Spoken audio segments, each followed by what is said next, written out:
podcast is part of the Sports Social Podcast Network.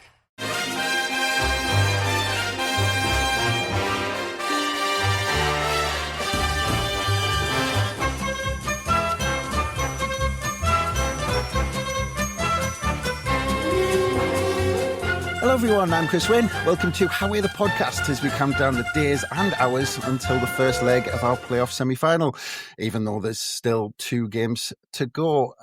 We have seemed to just been waiting since the beginning of March to see who we might play, as well as playing out every scenario that might possibly play out over the next month or so. So who best to talk through all of that, as well as the small matter of Sunderland's trip to his beloved Oxford United? It is none other than one half of Not the Top 20 podcast, George Elek. Welcome, George. Thank you. Thanks for having me back. Always a pleasure to be on, but nice for once to be talking about Sunderland playing Oxford in the Championship. Because in the past, I've either been on talking about the Championship without Oxford or been talking about Oxford playing Sunderland in League One. So I think we can all agree this is a much better arrangement.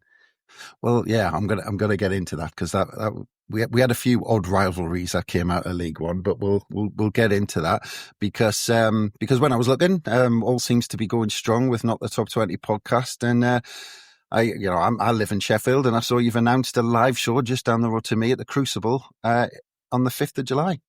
Yes, very kind of you to bring that up without even me having to ask you to do so. We're playing at Crosswires Festival, which is a podcast festival in Sheffield. We're playing the Crucible, which is pretty mad. We've got to sell 900 tickets. I think we've sold about 50 so far. So please, if you want to come down and have an afternoon, it's a Saturday afternoon. The plan is, I can't go too much into it, but we will be doing kind of all things EFL and a bit of a love-in about the leagues that we cover.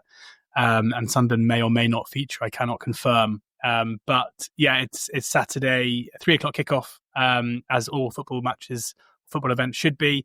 Stick around afterwards. We'll be in Sheffield going for a few beers and stuff after. So if you do fancy a bit of a day out in Sheffield, then please do buy tickets. You can find them over at the Crosswires Festival website. Yeah. Well, obviously, just being down the road, I'm gonna check out to see if I'm available. That buy first a ticket.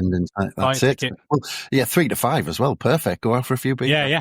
Sounds good. Perfect. There's an England Lioness game that evening as well, so it's all going to be we're kicking on. Don't worry about that. Good stuff. Sounds good, especially in July as well. Get out. There's a good few beer gardens close to the Crucible. There's one just opposite, which is nice. Head of steam. I did a charity run about 2 weeks ago with Phil Jagielka from Bramall Lane to Hillsborough. So I saw much of the kind of the centre, but it was a lovely day as well. And there were a few beer gardens that I had to sadly run past rather than run into. So maybe we can put that right in July.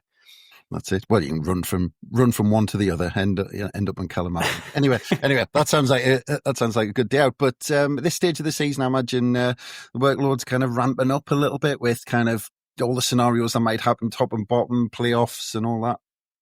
Yeah, it's the best time of the season, really, for us. It's the most exciting time. We're pretty lucky this time around that apart from who's going to win League One, which we've known for about 4 months now, and apart from who's going to get promoted automatically from the Championship, which we now know, there's still loads of permutations and things that can happen.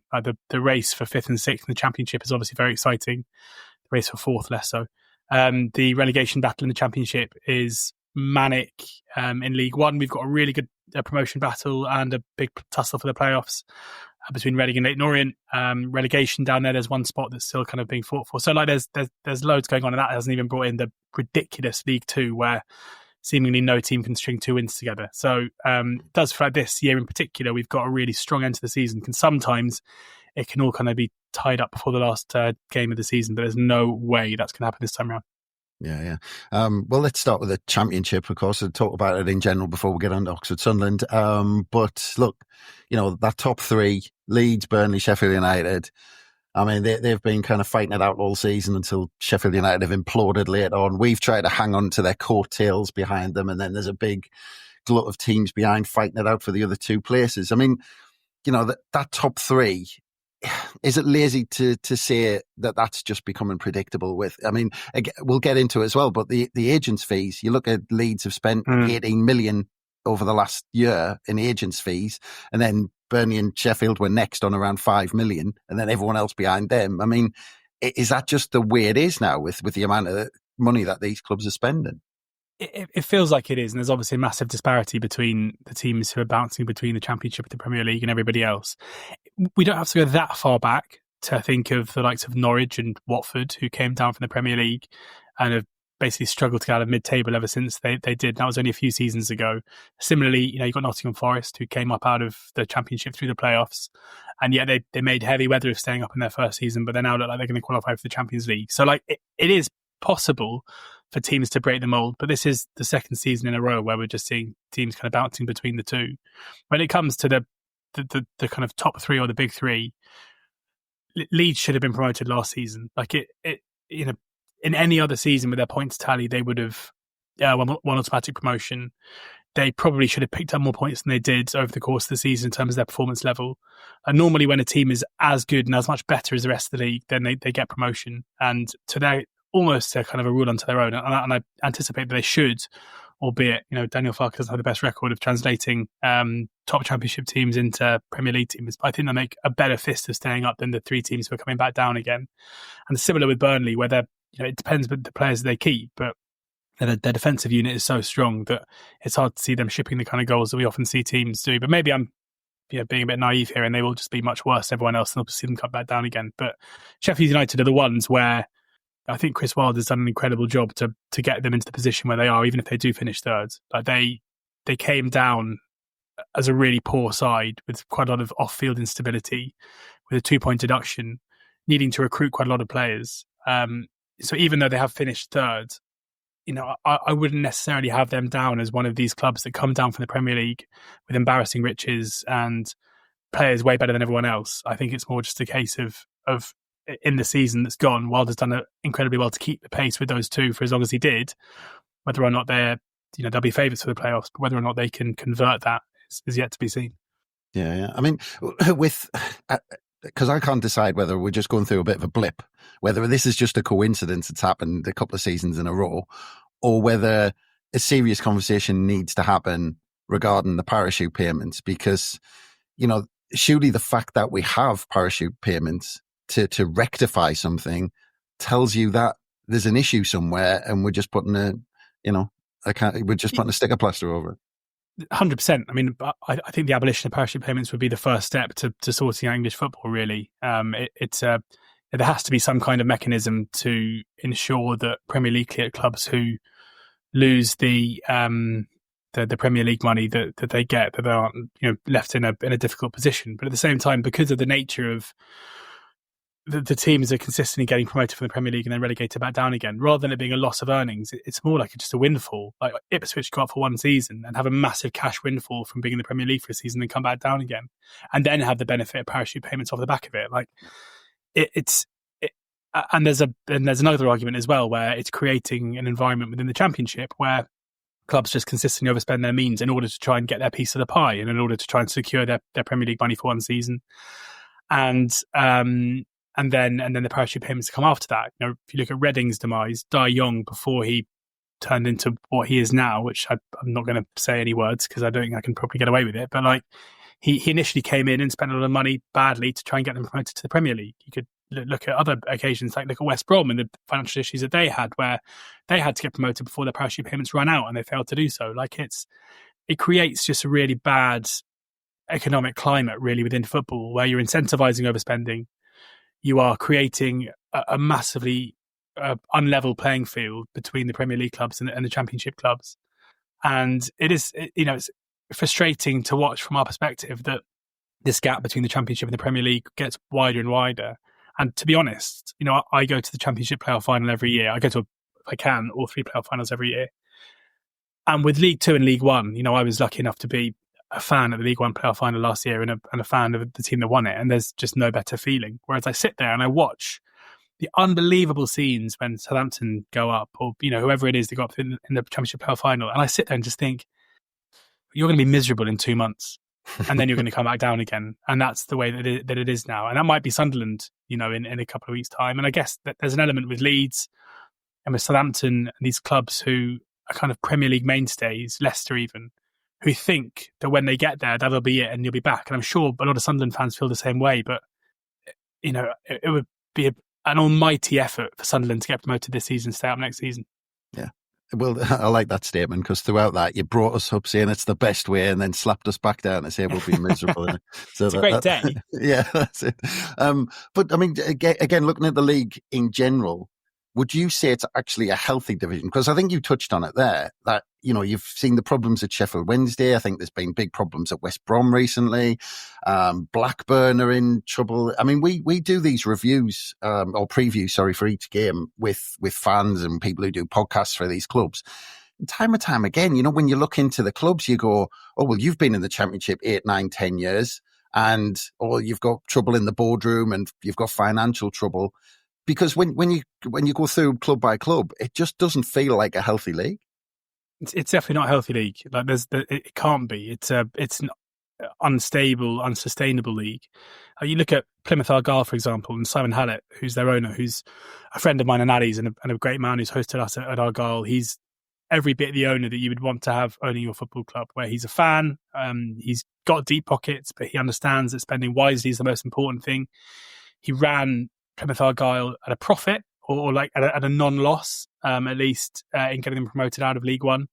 But that became impossible. You cannot compete at Championship level if you're going to not overspend. And eventually they've had to spend beyond the means I'm sure that he would have liked to have spent in terms of player recruitment and everything else in order just to compete. And that can't be a healthy way. Like, we at Oxford have Indonesian, I think, billionaire owners.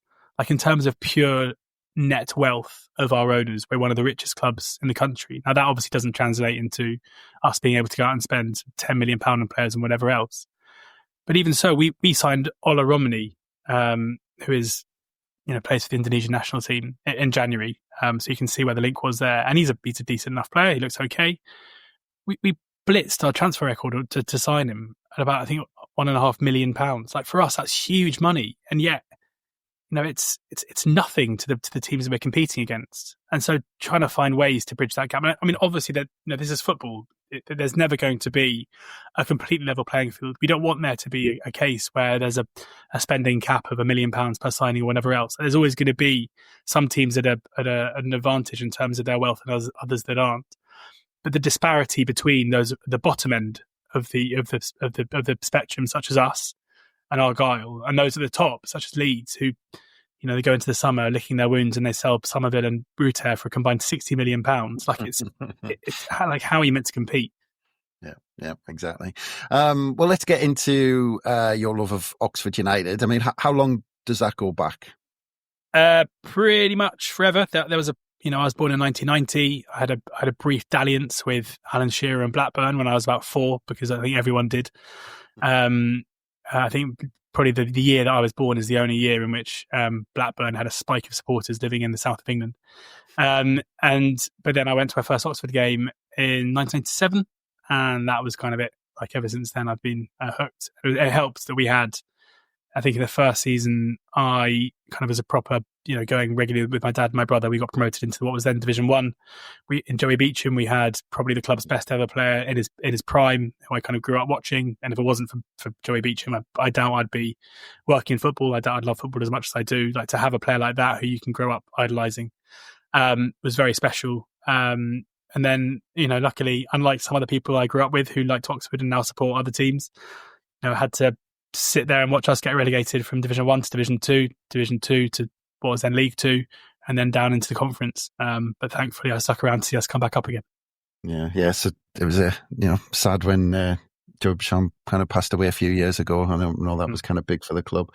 Just thinking about the 90s, because there was loads of links with Sunderland in the 90s, because Dennis Smith was manager, Malcolm Crosby was there. You had, I remember, Marco Gabbiadini, I think, in the early 90s, played a few games there. John Byrne, David Rush, I think, was there. Martin Gray was there. Andy Melville, Anton Rogan. There was loads of links between the two clubs. Yeah, I think you just summarised them all. There's probably a few more. Haven't been that many. I was going to say Rush was the only one I thought of before you said him. I can't think of many in more recent times who've played for both. But Chris Maguire, obviously, yes, the king. Yeah. You wouldn't think geographically there'd be much between the two. But there certainly were back in the day. That was just some of those you mentioned there. It was a great, the early 90s or mid 90s, I should say, was a great time to support Oxford and an easy time to fall in love with us, especially because we were playing in the Manor then, which was a proper old school ground, unlike our absolute shell of a home that we play at now. Yeah, you can probably tell where my head is because I forgot the recent ones, but I could rattle all the ones from the 90s. Yeah. but just speaking of the stadium, I was reading about that, and I saw the CEO said not long ago that basically they needed a decision made fairly soon, whether it was getting a new license to carry on where they are, or to get their permission to build a new stadium. It's all about the new stadium, really. So there's a plot of land that's kind of been dubbed the Triangle in Kidlington, which is been earmarked for a new stadium, and we're basically waiting for planning permission at the moment in order to build one. It's going to cost a lot of money, which is a bit nerve-wracking, but the owners, as I say, have very deep pockets. But it's absolutely necessary. Like since Firoz Kassam sold the club, we've been paying ridiculous rent to play there. The rental agreement is up next summer. So we've got one more season kind of agreed. And then, obviously we're not going to build a stadium in 12 months. But until we understand whether or not we can build it, it's very hard to plan for the future. My assumption is we're waiting until we get planning permission, and then work can start. And then the club will work very hard with the current stadium company to try and find a way to stay at the Kassam Stadium in the short term until the stadium is finished. But if planning gets denied, then the club is in massive trouble, like existential trouble, frankly, because at the moment we have benevolent owners who we can't criticise in any way in terms of what they're doing for the club and what they've done for the club already and the investment that they put in. But we can't capture any significant match day revenue at the moment. So ticket sales and everything that comes with that is just a black hole, and has been for the best part of two decades. Which is crazy when you consider the kind of strides that the club has made in that time. And, it becomes impossible to run the club sustainably as a championship club unless you're going to just throw a lot of money at it effectively. And frankly, I'd be amazed if the ownership group were willing to do that. I think part of the reason why they're interested in the club is probably the ability to build a new stadium, which would therefore bolster the value of the club when it came to selling it. And it's something that they've done in the past. Eric Toher was owner of DC United when they built their new stadium. And I'm sure it's part of the allure of the project. So it's a big summer for us. It's going to be a proper sliding doors moment where if we do get planning permission, then I could see Oxford being a club under the current ownership group who in a decade's time could easily be a championship mainstay and could completely change in terms of the profile of the club and the perceived size of it. If we don't get planning permission, then I have no idea where we go from there. Yeah. Well, while all that's going on, obviously you touched on it before, last season promoted from League One. Des Buckingham arrived in December, then went on to beat Bolton in the playoff final, as you mentioned. I was staggered to see this actually, and it was obviously kind of, you don't take notice of all of the clubs around, but first time since 1998-99 in the second tier, as you said, and you've already said you were at Wembley last year, but I mean that must have been huge for the club if you think, and again you've touched on it, 15 years or so ago, they had 3 years in the National League. It must have been huge to move up to the Championship again. Massive. It was the best day of my life, apart from wedding day and children being born. It was just incredible, and also it was so unexpected. We lost Liam Manning in a position where we were going so well, and you look at the job that he's doing at Bristol City, and he was a brilliant appointment for the club. And Des Buckingham came in and initially struggled. We were beaten 5-0 at Bolton, and it felt like he was probably going to get sacked, and the season was over. And then what happened after that was just absolutely crazy, where we just went on this incredible run. We changed formation, played this kind of really aggressive attacking 4-3-3 with the kind of the two wide players either side of Cameron Brannigan basically playing as 2 10s, so it was almost like a 4-1-5. And Josh Murphy just turned into the player that we've seen all season for Pompey this season, where Josh Murphy went from being a liability for us, and that's, he's now one of my favourite ever Oxford players. But if you told me in January that he'd gone to Salford on a free transfer to join up with Carl Robinson, I'd have said brilliant, good riddance, happy to get rid of him. And now, in my mind, he should be without question in the conversation for Championship Player of the Season. Like, he's been sensational for Pompey. And that's the player that we had for the last 2 months of last season. And he was the reason why we won at Wembley. He scored both goals, the 2-0 win. It was devastating to lose him in the summer. But for 2 months, we managed to just kind of capture some magic in a bottle and used it to break into the playoffs, having fallen out of them, and then beat Peterborough over 2 legs and then win at Wembley. And it felt like it was no chance would be a promotion season. And we're a club that knocked on the door for a long time. We lost the playoff final during COVID against Wickham at Wembley. We, again during COVID, lost over 2 legs against Blackpool in the playoff semi-finals. Like, we've been knocking on the door, but after that 5-0 defeat by Bolton, didn't feel like this would be the time that we'd break in. Yeah, I mean, and then obviously making that step up. I mean, how much could the club back the manager in the summer, and was it just purely we need to survive this season, and that was the only aim? It's really hard to say how well he was backed. I think the club, in hindsight, we were all quite excited about the signings that were made. It felt like we were going after really good League One players who are ready to make the step up into the Championship. Such as Giselle Mazzuni, for example, Peter Chioso. But maybe it was a bit naive in hindsight. I think the club would have learned a lot about our recruitment from last summer. But crucially, the loss of Murphy meant it was very hard. And Des Buckingham's, the way that we played under Buckingham was we played a really flat back four, and then kind of a big attacking unit with a big onus on kind of wingers having freedom, and they were kind of our key attacking outlets. And losing Josh Murphy, trying to replace him was incredibly hard. Like, we brought in Siriki Dembele, who is a very talented player. He's been injured much this season, but in my mind, he's more effective either playing off the left, kind of into that inside left role, or even playing through the middle as a 10. Shemi Plaheta is someone who's got absolute pace to burn, and on his day can look very good, but also has days where he looks like a pub player.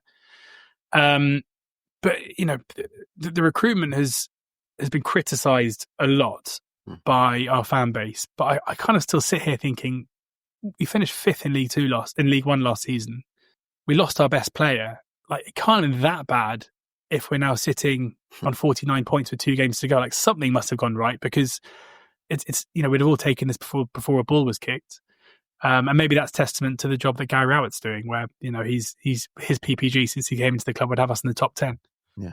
Well, I mean, just on that, because we obviously talked about the big one, which is the gap between the Premier League and the Championship. But when you look at that gap between the Championship and League One, it is really strange, because obviously you've got Ipswich, who did what they did, where they went straight up, twice off the bounce.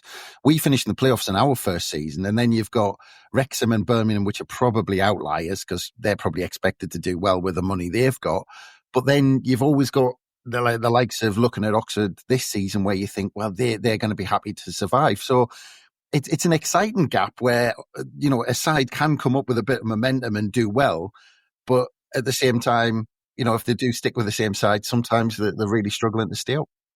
Yeah, it's a bit of a weird one. I mean, I think League One was really strong for a period where we had yourselves, and we had we had Ipswich, we had kind of other kind of perceived big clubs who never really should have been down there in the first place, who when they came up were never likely to come straight back down again. And I guess you could kind of put Pompey in that bracket, possibly Derby too. And that's changed now, where League One this season, obviously Birmingham very much fall into that. But when you take out Birmingham, I don't think Wrexham, for example, would have found it as easy to put themselves into the automatic promotion position that they're in now, had they been in League One in any other season. Like, I think it's a poorer division. But it's good, because there was a period 3 or 4 years ago where it was similar to what we were talking about with the Championship of the Premier League, where teams would get promoted out of League One and they just fall back down into League One again. Rotherham have made a habit of it a few times, Wigan as well. Whereas that doesn't look like it's the case now, and that's healthy, because it means that we're, when Cardiff get relegated this time round, then it'll be their first time in League One for a while.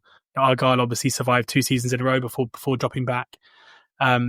It's that more competitive movement between the 2 divisions that I think is what we all kind of want, I guess, and what we suggest that there is you want teams who get promoted out of League One to feel like they've got a chance not only of survival, but as Sunderland have shown and as Ipswich have shown, of actually kind of competing at the top end of the league above.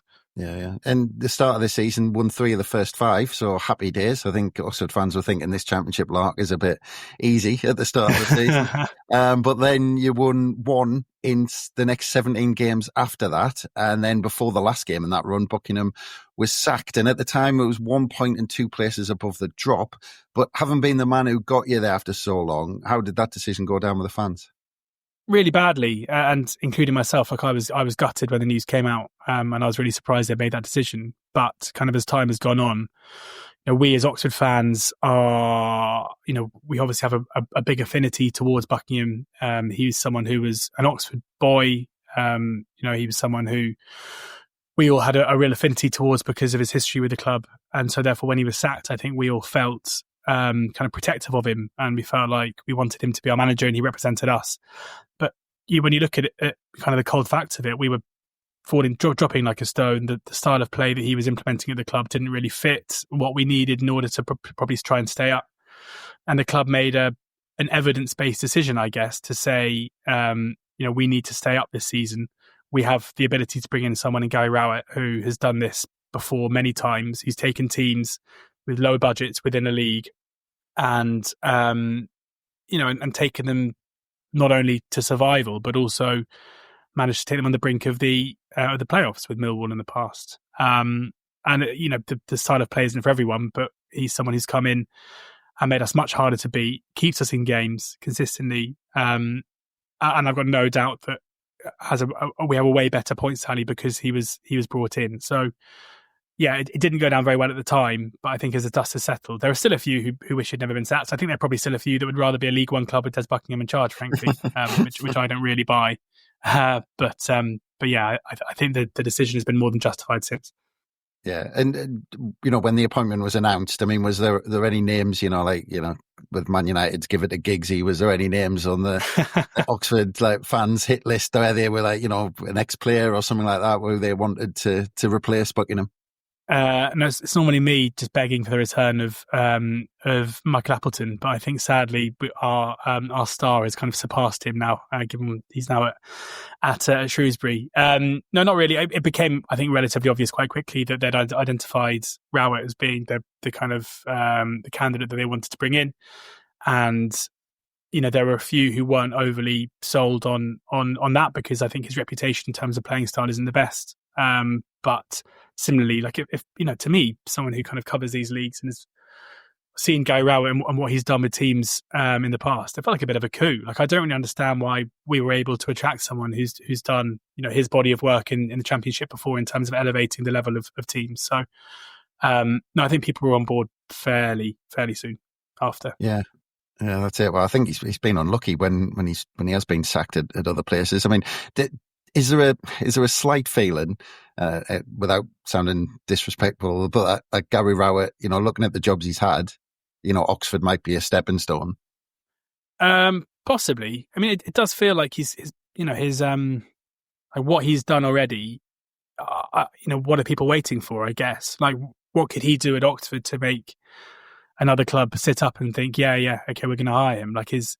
If someone I think made up his kind of clubs and PPG and league finishes, it's unbelievable what he's done. Really, if you take all the noise out and you take the unfashionable football and fans being bored and everything else, the results he consistently achieves in the Championship is pretty staggering. So I can't imagine it's a stepping stone because I just can't really see. I mean, I'm sure if a big club came in for him, he'd want to go, but the body of work is already there as far as I can see.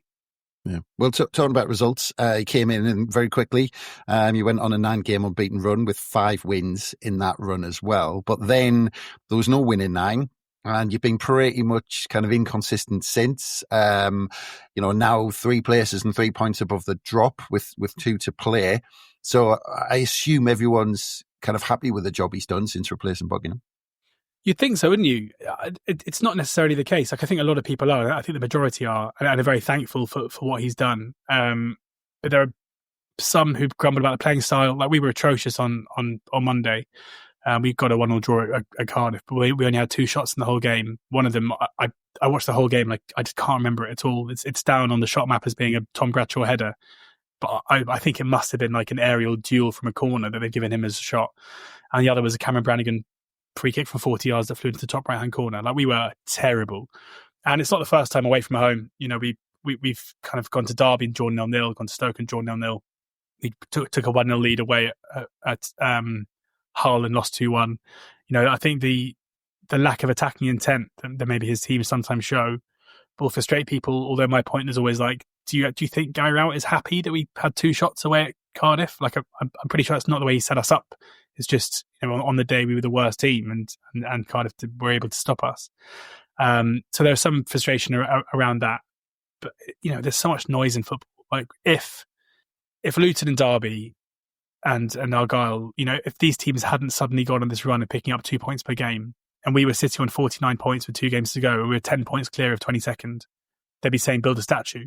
You know, they'd be saying, what a job he's done. You know, we're 10 points clear. But because of other teams beneath us picking up points, it's nervy, and everyone's like, oh, you know, should we sack Rowett if we go down and all this stuff? And you're like, he's on a hiding to nothing. Like, what's he meant to do? But no, I think for the most part, you know, his name gets sung loudly at games, and I think he is popular. And as is always the case, it's those who moan and grumble who often you hear the loudest.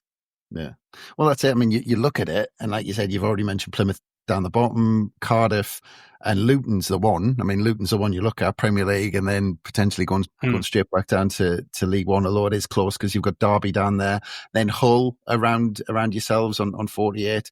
And then on the same points, you've got Preston, who were on an awful run and getting dragged back into it. But again, you just look at that group of clubs and you look at Oxford in with some of them, and then actually you think, that's a big achievement for Oxford to be, you know, to have that 3-point cushion with 2 games to go.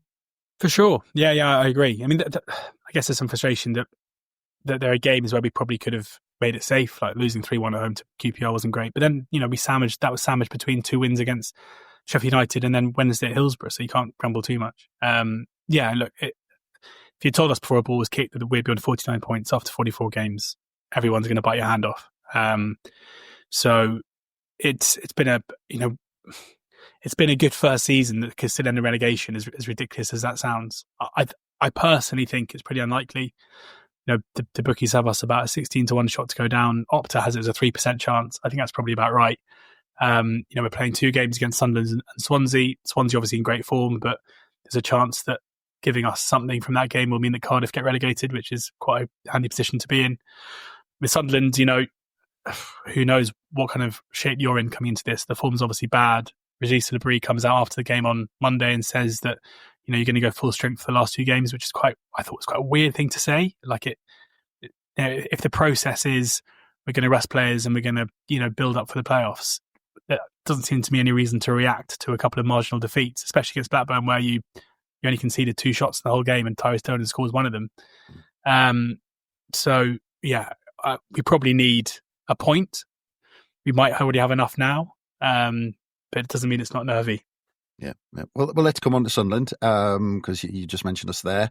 Go back to the start of the season. I'm sure you did your 1 to 24s. Where did you have Sunderland to finish? Luckily, I can't remember, because I do remember, obviously, Gab Sutton had you first. And I remember saying to Ali, what is going on here? Like, how has he come to this conclusion? So my hunch is we'd have had you somewhere between, because I love this can be checked, somewhere probably between 7th and 10th, I would guess. Yeah. But that might be really wrong. I don't think we'd have had you any lower than 10th, I don't think. Yeah, but it was a strange one because we'd plucked this manager out of nowhere after, you know, kind of dive bombing last season and ending up finishing 16th, and then suddenly we bring this manager in who nobody's heard of, no experience of the Championship. So, you know, it was only right that people thought, well, you know, this could either Sunderland could just implode and sack their manager after 5 games, or it might go well. Yeah, exactly. And there was, you know, when Regis Labrie was appointed, I did some kind of deep diving into the data at Lorient, and there was some pretty alarming stuff in there, which hasn't come to pass at all at Sunderland. But the defensive record, or the defensive kind of numbers were pretty bad. The XG against was pretty bad. Shots taken, all that stuff wasn't great. But, you know, I guess the environment he was managing in with Lorient not being a particularly, you know, big club or in terms of revenue or squad value for the level. I've been so impressed with him, to be honest. I think the way that he's managed to build a team very quickly, I think with a pretty mixed style of play, the improvement of individuals and young players from Bellingham, thank God the whole Bellingham as a striker thing ended when Labrie walked through the door. I'll still never understand how Jude Bellingham described Joe Bellingham as being a thoroughbred striker. It's just blew my mind when he said that, and I think we're seeing now that he's absolutely not that. I think Dan Neal's had a great season. I think Wilson-Isidore, who's also often forgotten, it's pretty rare for a player to come into the Championship and have the kind of impact that he's had in his first season in English football, especially given that he's, again, not overly experienced. It's impressive what he's done, and I've seen a few Sunderland fans on Twitter. Again, you always hear the one that moan, being like, Labrie out, this is a shambles. He's lost the team or whatever else. You've always got to reset and remember where you come from, and remember what the preseason expectations were. Remember the level of certain players, and if you consider where Sunderland were as a team and a club before a ball was kicked this season, and where you are now, then I think you've got to say that he's done one of the best jobs of any manager in the EFL this season, and it could get even better if you nail the playoffs. Yeah. Well, not just the last year, but actually if you kind of look at Christian Speakman, he's been in there just over 4 years now. And if you look at the squad he took over in League One, we were struggling to make the playoffs at that time. Yeah. Look at the squad now, and we're talking about, at the time, nobody wanted our players. We were struggling to get rid of them. And now you've got a team full of players who are just getting linked left, right and centre with Premier League clubs and foreign clubs. And that's a testament of 4 years of building. But is that the way that every club now are looking at, to say this is the way you have to do it? Because it's the only way you can keep up with those clubs who are spending 20 million in the Championship. Yeah, but the crucial thing is, I think we've developed now from a place where a couple of years ago, the clubs who were operating in this way, you understood the kind of player trading recruitment model and everything else.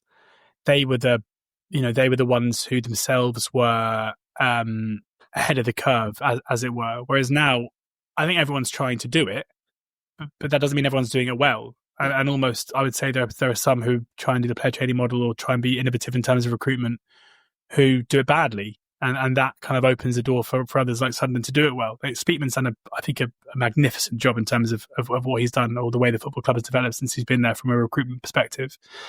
And I think it goes under the radar that Sunderland has spent not very much money, basically, in getting to where you are now. Like, yes, fees have been paid for certain players at certain times. But when you consider the value of your squad now, through whether it's Bellingham himself, who I'm sure will be sold for a lot of money, like Isidore, who the value of Wilson-Isidore, the moment you paid the triggered the permanent fee in January, was exponentially higher than what you're paying for him.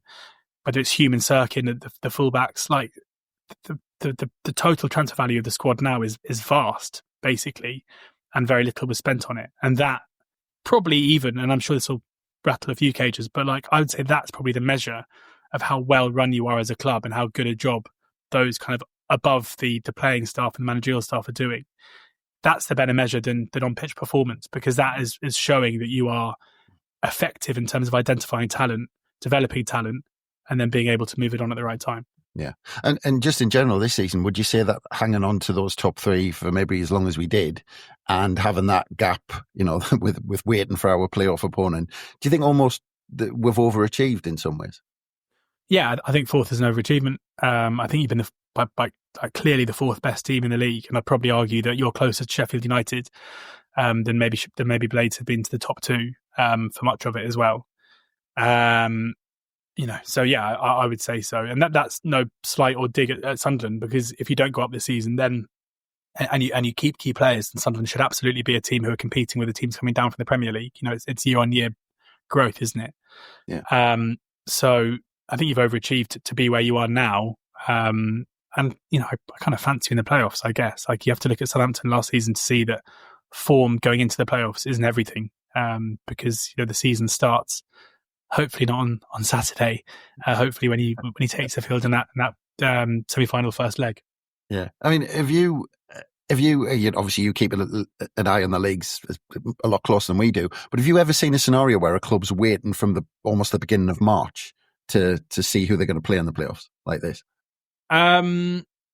Not really, not that I can think of. I mean, it must have happened, but I can't, off the top of my head, think of one where it's been so confirmed so early that it's going to be playoffs and nothing else. No. So, I mean, I as I said, I guess the one would be Saints last season, where it was kind of 4 or 5 games before, but not quite as long as it's been for you guys. Yeah. And looking at you've already mentioned our form and that fact that we've rested players. I mean, try and put yourself into a position where you're a Sunderland fan. Would you be worried at all about, how we've tried to kind of plan this end of season run in where we've rested players, rotated players, we haven't necessarily gone on a win and run? I mean, would it worry you? Kind of yes and no, I think, would be my answer to that. I would say that there's precedent to see that teams who aren't in great form going to the playoffs, I think momentum, which is often kind of held up as being the be-all and end-all, is often overstated. Like, I think you can be a side who are out of form going into a playoff campaign and kind of reset straight away. The thing I'd be more concerned about are teams who miss out on automatic promotion kind of late in the day and then have to kind of steady themselves and build up and bounce back into a playoff campaign. Having said that, and that's why I'm a bit surprised about Labrie coming out after the Blackburn game and kind of putting pressure on himself and the team straight away. Like, I think now if you turn up against Oxford and play poorly, you can't, the pressure's kind of back on the players, and it's like, well, hold on, I thought we were going to be trying again here. I thought we were going to kick on again. It just seemed like a really unnecessary marker to set on 2 games which still just don't matter. Like, it's all well and good saying we're going to pick our strongest team and we're going to kick on, but surely the players still go out there thinking, right, well, let's not get injured, let's not get knackered. So that would be my kind of biggest surprise. And there's also no need. Like, if players need a rest, like if players are going to be better off not playing 180 minutes in your next 2 games, then don't do it. Like, again, Saints last season nailed it. I mean, they were quite lucky where they played Leeds on final day and both teams rested loads of players and Saints won it 2-1. And I think that was, or was it, may not have been 2-1, but Saints won it. And that was quite significant because they went into the playoffs having had a win against a team they were likely to play in the final. And it came to pass that it was important. But yeah, I mean, I wouldn't be overly worried about the performances now. I think, as is the case with pre-season, like, friendly results don't matter. As soon as the first ball is kicked in a season, there's a different intensity, there's a different desire. The tempo goes up. But yeah, as I say, I'm a bit confused as to why this kind of can of worms has been open for these last 2 games, where fans are now going to go to the game on Saturday expectant rather than understanding that there's a process in place. Yeah. Well, I mean, let's go into the game specifically. I mean, obviously, we've talked about the position Oxford's in, so, and the position Sunderland are in, where it kind of makes no difference, but obviously it depends on the team he puts out and expectation for us. But for Oxford, how big a game is this? Right now, it's massive. If Coventry beat Luton at 12:30, then it won't be that big because that would all but secure our safety. I mean, it wouldn't be done, but it would be pretty much done. But yeah, I mean, if Luton beat Coventry at 12:30, then this is going to be absolutely massive for us. Like, we're going to need something and ideally a win. And the fact is that if we win this game on Saturday, regardless of what goes on elsewhere, there'll be a party afterwards because we'll be staying up. So yeah, it's a huge game that could change. Hopefully, will change before kickoff. But right now, it's massive. Yeah, because I was looking, and the last time Oxford beat Sunderland was April 1994, but that was at Roker Park. Then the last time at the Manor Ground was in December 1991, which actually was Dennis Smith's last game before he got sacked at Sunderland. So, I mean, Oxford have got an awful record against Sunderland, but do you still fancy Oxford to get something? I mean, you look at how Sunderland are and you look at that, we're kind of limping home and the players are almost kind of taking their foot off the gas a bit. So are you pretty confident Oxford will take something?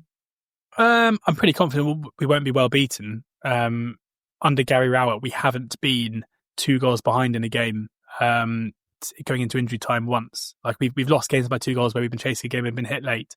I was also surprised to see that Sunderland have only won 1 game since mid-October by more than a solitary goal, which is a bizarre stat. We'll be in it. Like, our record at home is pretty good.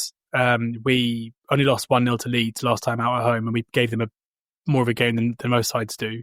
We beat Sheffield United at home 1-0. We drew 0-0 against Burnley. So our record against the top three at home is played 3, won 1, drawn 1, lost 1, and only conceding 1 goal in those 3 games. So like we are a tough nut to crack at home for the most part, always in games. And I think this will be probably be pretty similar. I think it'll be a game that's won or lost by a solitary goal, with a draw being quite a big run or two. Yeah. Well, actually, if you look, I'm pretty sure it's only 3 times this season Sunderland have beaten a side by more than 1 goal. I'm pretty sure that it's only 3 times.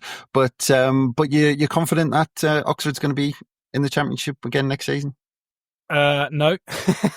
Yeah, I mean, I'm pretty confident. I'd be surprised if from here we aren't able to not only do I fancy us to get something from these 2 games, but it's also a case where so much other stuff has to happen for us to get relegated. It's not just a case of,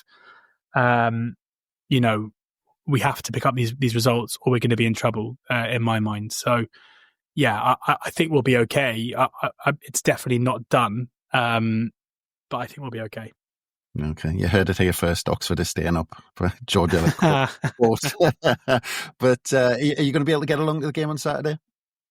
Sadly, I cannot. I've got a young son and a slightly older daughter, but at the moment, Saturdays are slightly off limits for me. Yeah. I think everyone gets to that stage at some point where they go to every game for 10 years and then start to struggle. But yeah, you're expecting to get the Oxford crowd going to be up for it. It's going to be a big one. Definitely. Yeah. The atmosphere's been really good at home recently, especially in the Leeds game is great. The Sheffield United game is great. I think we'll be bang up for it. I'd be surprised. I mean, it's not a very good stadium for that, for atmosphere generally, but our fans are up for it at the moment. Yeah. That I think that should make it a good one for the Sunderland fans. There's a good atmosphere, and Oxford are up for it. But yeah, I think that's a good note to finish it, George. I just leaves me to say thank you very much for your time and appreciate it as always, mate. Thank you, mate. Cheers. Good stuff, and hopefully maybe catch up around the playoffs. We'll see. If not, sure, yeah. If not, if both clubs are in the Championship next season, we'll do it all again, maybe. I was going to say fingers crossed, but no, hopefully I'll talk to you in 5 years when we're in the Premier League, and you've been there for 5 years before. That sounds like a good plan. Nice one. Thanks again. And thanks again, everyone, for listening. We've got loads planned, so keep a look out at your pod feeds, as well as keep an eye on the Local Report website for the next pod that will no doubt be dropping very soon. But from us, bye for now.